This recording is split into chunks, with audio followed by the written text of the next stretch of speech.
Welcome to all. നമ്മളിന്ന് discuss ചെയ്യുന്നത് commercial bank. എന്താണ് കൊമേഴ്ഷ്യൽ ബാങ്ക്, അതിൻ്റെ സ്ട്രക്ചർ എന്താണ് എന്നുള്ളതാണ് കാര്യമായിട്ട് നോക്കുന്നത്. Commercial bank and its structure. ഇപ്പോൾ ഡയറക്റ്റ്ലി ടോപ്പിക്കിലേക്ക് പോകാം. എന്താണ് കൊമേഴ്ഷ്യൽ ബാങ്ക്, ഇന്ത്യയിൽ എങ്ങനെയാണ് കൊമേഴ്ഷ്യൽ ബാങ്ക് നിലവിൽ വന്നത്, അതാണ് നമ്മൾ ആദ്യം നോക്കുന്നത്. അതിനുശേഷമാണ് ഇന്ത്യൻ ബാങ്കിങ് സിസ്റ്റത്തെക്കുറിച്ചും കൊമേഴ്ഷ്യൽ ബാങ്കിങ് സിസ്റ്റത്തെക്കുറിച്ച് നമ്മൾ എക്സ്പ്ലെയിൻ ചെയ്യുന്നത്. അപ്പോൾ ആദ്യമായിട്ട് 1845 ബ്രിട്ടീഷ് കാലഘട്ടത്തിലാണ് നമ്മൾ ആദ്യമായിട്ട് the commercial bank of India എന്നുള്ള പേരിൽ ഒരു കൊമേഴ്ഷ്യൽ ബാങ്ക് സ്ഥാപിക്കുന്നത്. അതാണ് ഇന്ത്യയിലെ കൊമേഴ്ഷ്യൽ ബാങ്കുകളുടെ ഒരു അടിസ്ഥാനം എന്ന് പറയുന്നത്, ബേസിസ് എന്ന് പറയുന്നത്. അപ്പോൾ ഒരു കൊമേഴ്ഷ്യൽ ബാങ്ക് എന്ന് പറഞ്ഞു കഴിഞ്ഞാൽ മറ്റു ബാങ്കുകളിൽ നിന്നും കൊമേഴ്ഷ്യൽ ബാങ്കുകളെ വ്യത്യസ്തമാക്കുന്നത് എന്താണ്? കൊമേഴ്ഷ്യൽ ബാങ്കുകൾ ബിസിനസ് പർപ്പസസിന് വേണ്ടിയിട്ട് ലോണ് കൊടുക്കുകയും അതേപോലെ തന്നെ ഡെപ്പോസിറ്റ് അക്സെപ്റ്റ് ചെയ്യുകയും ചെയ്യുന്ന ബാങ്കുകളെയാണ് നമ്മൾ കൊമേഴ്ഷ്യൽ ബാങ്ക് എന്ന് പറയുന്നത്.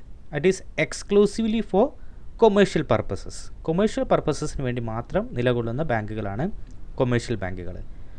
മറ്റു പല ഫങ്ഷൻസും ഈ കൊമേഴ്ഷ്യൽ ബാങ്കുകൾ നിർവഹിക്കുന്നുണ്ട്. ഇനി ഇന്ത്യൻ ബാങ്കിങ് സിസ്റ്റത്തിൻ്റെ ഒരു സ്ട്രക്ചർ എന്താണെന്ന് നമുക്ക് നോക്കാം. Indian banking system. അപ്പോൾ അതിനകത്ത് ഏറ്റവും ടോപ്പിൽ reserve bank of India, RBI. അതിനുശേഷം നമ്മൾ ബാങ്കുകളെ ഷെഡ്യൂൾഡ് ബാങ്കുകളെന്നും നോൺ ഷെഡ്യൂൾഡ് ബാങ്കുകളെന്നും തരംതിരിച്ചിട്ടുണ്ട്. ഷെഡ്യൂൾഡ് ബാങ്കുകൾ, നോൺ ഷെഡ്യൂൾഡ് ബാങ്കുകൾ. ആ ഷെഡ്യൂൾഡ് ബാങ്കുകൾക്കകത്ത് വരുന്നതാണ് കൊമേഴ്ഷ്യൽ ബാങ്ക്, കോപ്പറേറ്റീവ് ബാങ്ക്സ്. അതിൽ തന്നെ കൊമേഴ്ഷ്യൽ ബാങ്ക്സിൽ 4 തരത്തിൽ. ഒന്ന് public sector banks, private sector banks, regional rural banks അഥവാ RRBs എന്ന് പറയും, then foreign banks.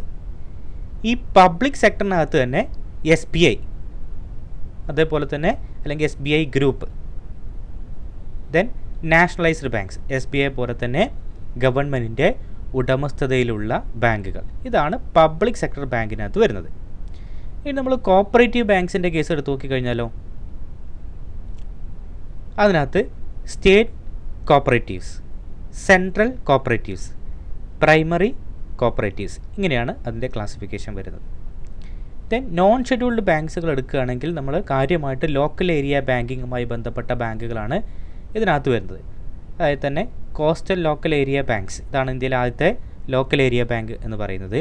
Then capital local area banks, KBS, കൃഷ്ണബീബ സുധർമ്മ ലോക്കൽ ഏരിയ ബാങ്ക്സ്.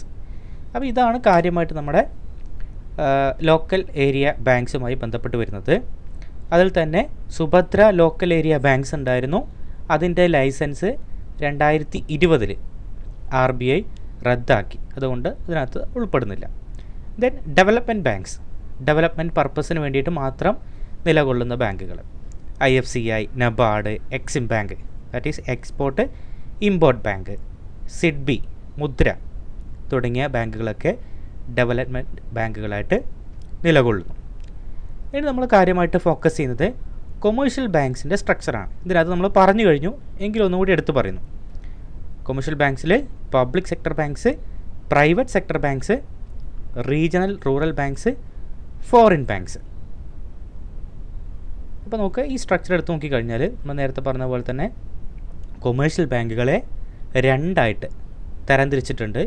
ഒന്ന് ഷെഡ്യൂൾഡ് ബാങ്കുകളെന്നും മറ്റൊന്ന് നോൺ ഷെഡ്യൂൾഡ് ബാങ്കുകളെന്നും. എന്താണ് ഷെഡ്യൂൾഡ്, എന്താണ് നോൺ ഷെഡ്യൂൾഡ്, നമുക്ക് ഡീറ്റെയിൽ ആയിട്ട് നോക്കാം. അപ്പോൾ ഈ ഷെഡ്യൂൾഡ് ബാങ്കിനകത്താണ് നമ്മളെ പബ്ലിക് സെക്ടർ ബാങ്കുകൾ, റീജിയണൽ റൂറൽ ബാങ്ക്സ്, RRBs എന്ന് പറയും, private sector banks, foreign sector ബാങ്ക്സുകൾ വരുന്നത്. അപ്പോൾ നമുക്കതിൻ്റെ ആ ഷെഡ്യൂൾഡ് എന്താണ്, നോൺ ഷെഡ്യൂൾഡ് എന്താണെന്ന് ഒന്ന് വിശദീകരിക്കാം. അപ്പോൾ എന്താണ് ഷെഡ്യൂൾഡ് ബാങ്ക് എന്ന് പറഞ്ഞു കഴിഞ്ഞാൽ, RBIയിലെ Reserve bank of India act 1934, 1934 Reserve bank of India act പ്രകാരം അതിൻ്റെ സെക്കൻഡ് ഷെഡ്യൂളിൽ വന്നിരിക്കുന്ന ബാങ്കുകളെയാണ് നമ്മളെന്ത് പറയുക, ഷെഡ്യൂൾഡ് ബാങ്ക് എന്ന് പറയാം.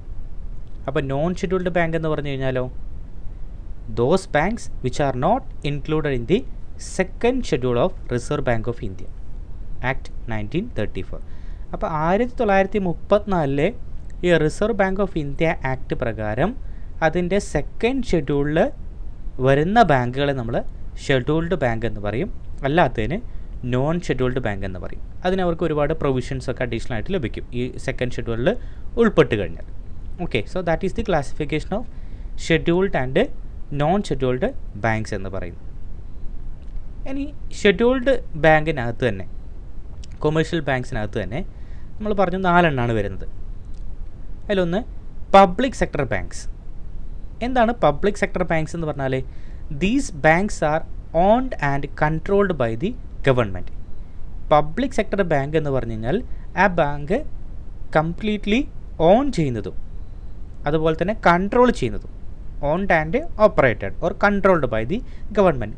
കംപ്ലീറ്റ്ലി അത് ഗവൺമെൻറ്റിൻ്റെ നിയന്ത്രണത്തിലായിരിക്കും. For example SBI and other nationalised banks, ഇതൊക്കെ ഗവൺമെൻറ്റിൻ്റെ ഉടമസ്ഥതയിലും ഗവൺമെൻറ് തന്നെയാണ് അതിനെ കൺട്രോൾ ചെയ്യുന്നത്. അതാണ് പബ്ലിക് സെക്ടർ ബാങ്ക്സ് എന്ന് പറയുന്നത്. Then second one, private sector banks. These banks are owned and controlled by private businessmen. അതിനുള്ള എക്സാമ്പിൾസ് ആണ് ICICI ബാങ്ക്, HDFC, IDBI തുടങ്ങിയ ബാങ്കുകളൊക്കെ പ്രൈവറ്റ് വ്യക്തികളാണ്. അത് ഓൺ ചെയ്യുന്നതും ഓപ്പറേറ്റ് ചെയ്യുന്നതും കൺട്രോൾ ചെയ്യുന്നതും പ്രൈവറ്റ് വ്യക്തികളാണ്. അതാണ് നമ്മളിവിടെ പ്രൈവറ്റ് സെക്ടർ ബാങ്ക്സ് കൊണ്ട് ഉദ്ദേശിക്കുന്നത്. മറ്റൊന്ന് ഫോറിൻ ബാങ്ക്സ്. എന്താണ് ഫോറിൻ ബാങ്ക്സ് എന്ന് പറഞ്ഞാൽ? These are the banks owned and controlled by foreign promoters. അപ്പോൾ ഫോറിനേഴ്സ് ആയിട്ടുള്ള ആളുകൾ ഓൺ ചെയ്യുകയും കൺട്രോൾ ചെയ്യുന്നതുമായിട്ടുള്ള ബാങ്കുകളെയാണ് നമ്മൾ ഫോറിൻ ബാങ്ക്സ് എന്ന് പറയാം. അതിന് എക്സാമ്പിൾസ് ആണ് bank of America, American express bank, then standard chartered bank എന്നൊക്കെ പറയുന്നത്. അതുപോലെ തന്നെ മറ്റൊന്നാണ് നമ്മൾ നേരത്തെ പറഞ്ഞ പോലെ തന്നെ റീജിയണൽ റൂറൽ ബാങ്ക്സ്, RRBs എന്ന് പറയും, റീജിയണൽ റൂറൽ ബാങ്ക്സ്. നമ്മൾ നേരത്തെ പറഞ്ഞ പോലെ തന്നെ അത് ഫിനാൻഷ്യൽ ഇൻക്ലൂഷനൊക്കെ മായി ബന്ധപ്പെട്ട് എല്ലാ ഏരിയയിലും ബാങ്കിങ് നെറ്റ്വർക്ക് എത്തിക്കാൻ വേണ്ടിയിട്ട് കൊണ്ടുവരുന്നതാണ് റീജിയണൽ റൂറൽ ബാങ്ക്സ് എന്ന് പറയുന്നത്. അപ്പോൾ അത് തന്നെ അതിന് എക്സാമ്പിൾസാണ് നമ്മൾ കേരള ഗ്രാമീൺ ബാങ്ക്,